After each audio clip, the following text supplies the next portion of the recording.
Okay, so today's February 15th. I'm 31 calendar days away from Ohio Backyard Ultra. Probably 23 to 25 actual workouts left, runs left.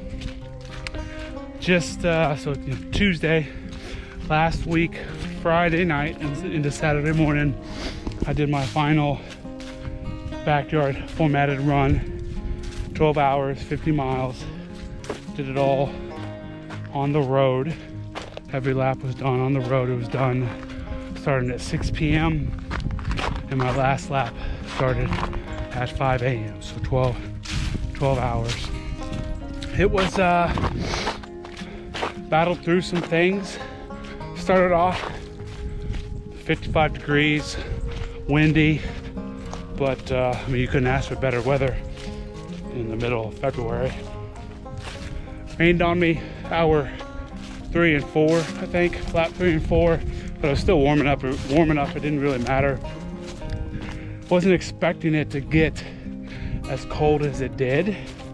I think by, would it be lap 9, so like 1 o'clock in the morning, it was down. It was like 35 degrees, felt like 29, 28, and wind was still blowing pretty bad. You know, gear is not going to be something that's going to keep me out of this race or, keep me from running another lap. I had plenty of gear. I was starting and stopping from my house, so I was able to just change out my gear as needed. It was mentally tough.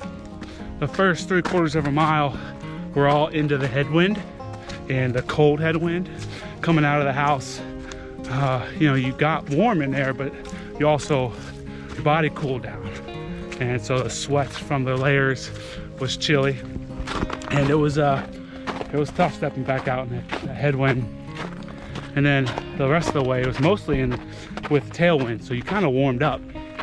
So I struggled with the idea of putting more clothes on because I didn't want to get too hot versus not wanting to start because it was too dang cold. But I learned I'd rather be too hot in the middle of a run than starting cold. Standing at that start line, walking out of the house with a tent and too cold.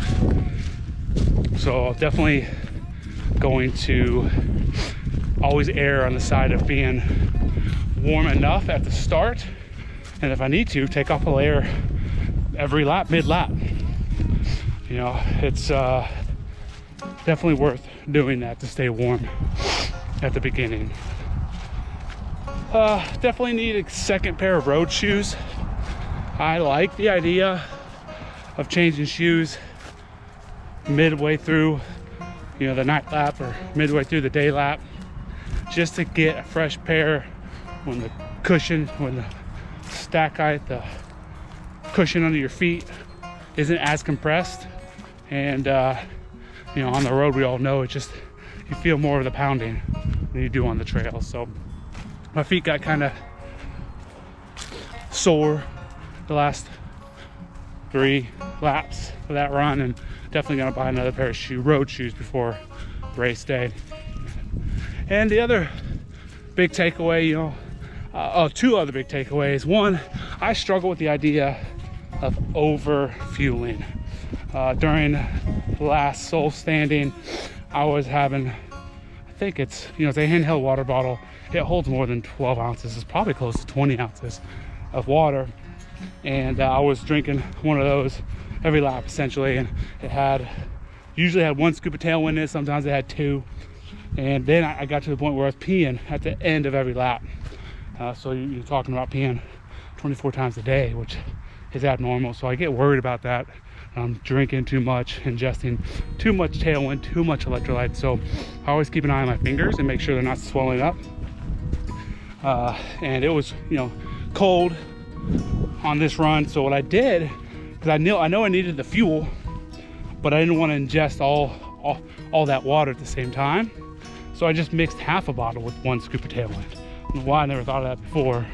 So I was still getting my 1 scoop of tailwind every lap, plus the food I was eating in between, but less water. So I think, unless it's hot, which I don't think it's gonna be, I can alternate between 1 full bottle of water slash tailwind and 1 half bottle of water slash tailwind, and then just keep an eye on the fingers, and if they start to look sausagey, I'll have to cut out the tailwind for 1 lap or something, and just go heavier on the real food, something that doesn't have, you know, as much salt in it.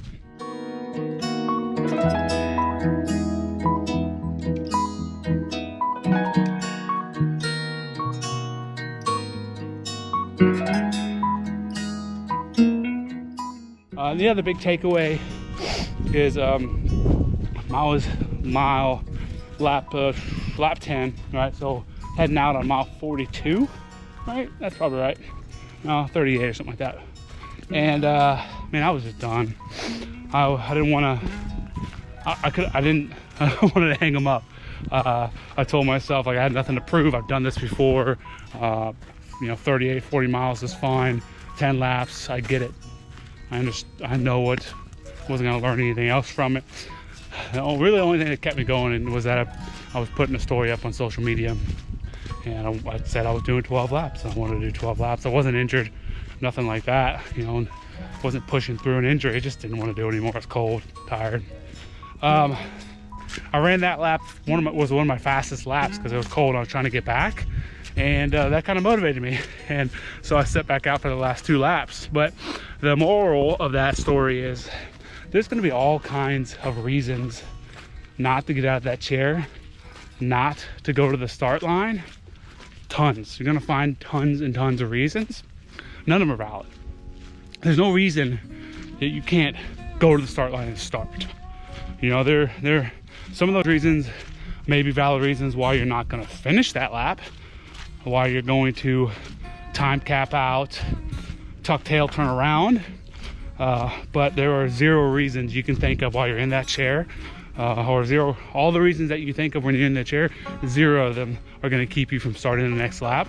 And that's going to be my mantra. Like, nothing is going to keep me from going to that start line and starting the next lap. Plain and simple.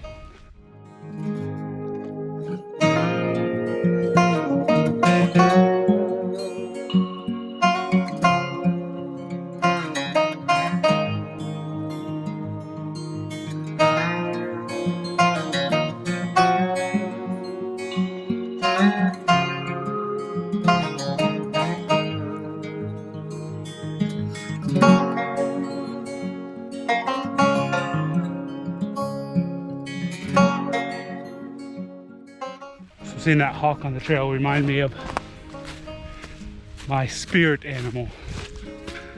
I often ask my cross-country kids, they could combine 2 animals, 2 real animals in the world, and make 1 animal. What would it be? And I always tell them mine is a cross between an eagle and a whale. We decided to call it a Weagle, and I got a pretty good drawing of a Weagle on my fridge from one of my cross-country kids last year. But why an eagle and a whale? Well, you get both ends of the spectrum, right? You get to reach the highest mountains, fly the highest altitudes, and with an eagle, and with the opposite, a whale, you get to go to the deepest depths and explore the deepest portions of unexplored ocean floor. And both of them are, I don't know, solitaire, can be solitaire, whatever that word is, animals. I know whales, you travel in ponds and stuff, but there's these creatures that can just endure. You know, whales can hold their breath underwater for obviously long portions of time. And eagles can just soar in the sky. So mixing the two, you get a Weagle.